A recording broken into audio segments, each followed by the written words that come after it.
Ale pi kunuble Dajing mentong indrai Ban pensawa jinge tuble Ale pi kunuble Dajing mentong indrai Ban pensawa jinge tuble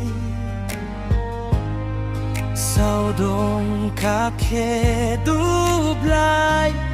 Sao dong kake dutrai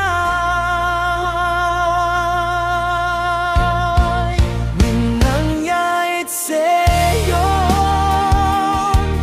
O seyon itin na dutrai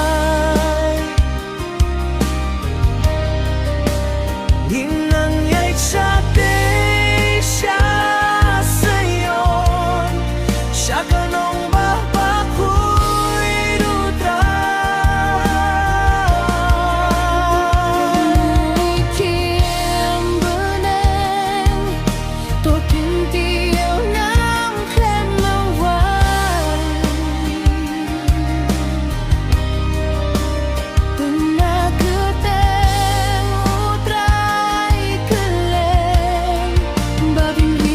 Pi utrai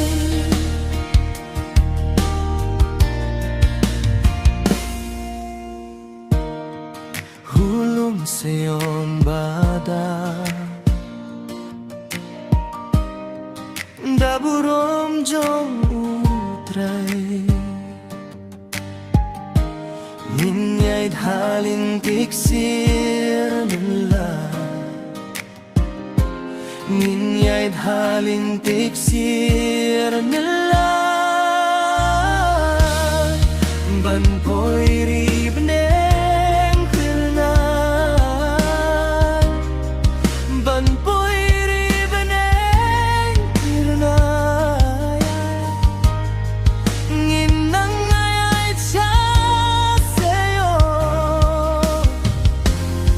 Syakanong bahbaku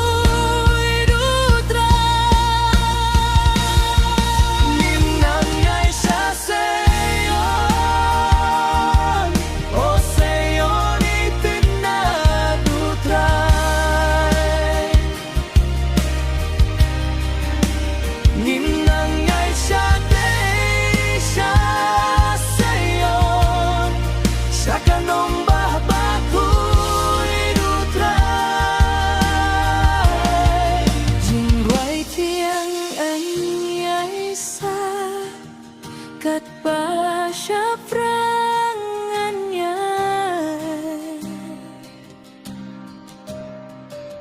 Nginang yait syakari utra